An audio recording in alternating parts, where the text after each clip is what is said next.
Hello, I am a Victorian, and as you can see, I am a woman. I was frowned upon by many of my Victorian peers because I had a job. If you have the time, I would like to tell you a little more about life as a Victorian woman. Victorian Britain's population was divided into three distinct classes: the impoverished working class, the middle class, and the wealthy upper class. The Victorians were equally precise about the roles men and women should play in society. In earlier centuries, women were responsible for all aspects of childcare, but in addition, they're expected to work alongside their husbands and other family members. Before the Industrial Revolution, most men were either agricultural labourers or ran small independent businesses, such as a blacksmith's or an inn. Wives, sons and daughters were expected to contribute in any way they could. The Industrial Revolution brought about numerous changes. The expanded job opportunities offered a sense of freedom from the constraints of rural life. Not only men, but women also benefited from the increase in work opportunities. While their work was often lower paid, it allowed women to earn a wage of their own, which challenged the traditional Victorian notion of a woman's role in society. Upper and middle-class Victorians expected women to aspire to marriage and remain under their father's control until their wedding. Once married, a Victorian wife was expected to care for her husband and raise her usually numerous children. Married women had limited rights. Any property or wealth they acquired before marriage became their husband's. They were prohibited from opening a bank account, voting, or suing anyone in court.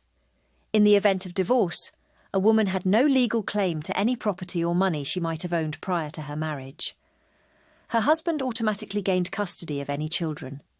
The man was expected to earn enough income to cover rent, food, and essential expenses. Middle-class and upper-class men often received some schooling and training, while it was believed to be unfeminine for women to pursue education. The wife's primary responsibility was to maintain the home. This attitude persisted throughout the Victorian era. The Victorian gender separation was based on the belief that men and women were fundamentally different. I think you will agree that is so.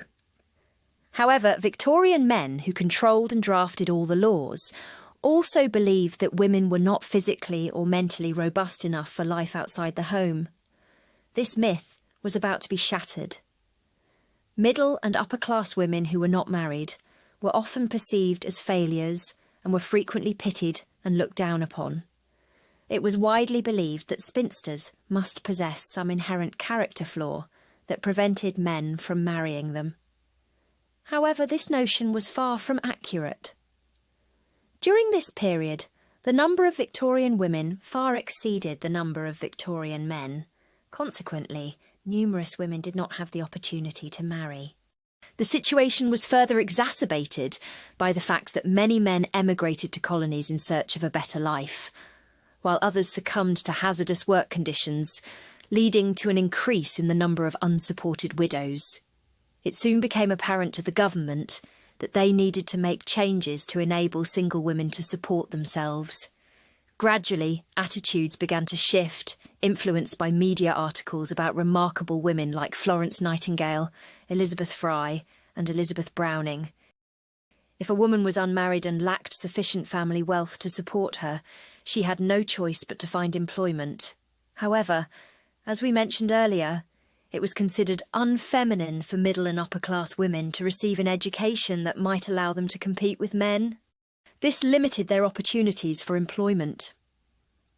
Many women, if they had sufficient funds, resorted to taking what little money they had and relocating to more affordable areas to reside. They purchased small cottages in villages and adopted a frugal lifestyle. The majority of Victorians accepted the clearly defined roles or spheres of activity women and men should inhabit. However, an increasing number of women and their supporters wanted change. They wanted women to have more rights, like access to university, better paid jobs, and the right to be able to vote. Eventually, in 1897, the National Union of Women's Suffrage was established by Millicent Fawcett. The suffrage movement had been active for many years prior to this. Campaigners were known as suffragists. They believed that the way to secure the vote was through non-violent protest. Suffragettes, the group that undertook militant protests under the leadership of Emmeline Pankhurst, was not formed until 1903, 2 years after Queen Victoria's death. Throughout the Victorian era, reforms were introduced and acts passed that gradually improved working environments and, crucially, introduced safer working conditions. Let's look at a few examples. The 1842 Mines and Collieries Act made it illegal for women and children under 10 years old to work in mines. In 1860, the minimum was raised again, so that you had to be 12 before a girl or boy could work in a mine. The 1867 Factory Act prevented children, young people and women being employed on Sundays. As most children worked 10-hour days, this meant they only had to work for 60 hours a week. I wish I only had to work 60 hours a week. Another reform we Victorians introduced was compulsory schooling for children up to the age of 10. Obviously, many poor children needed to leave school as soon as they were 10, so they could find a job and help support their family. Being able to read and write provided the opportunity to obtain a better job. Other legislation covered a wide range of areas as well as child labour laws. These included new safety regulations for factories and mines, public health initiatives, prison reforms, and the abolition of slavery. Well, I have enjoyed talking to you, but as I am only allowed a 15-minute lunch break, I need to go back to work. I hope to see you again soon. Goodbye.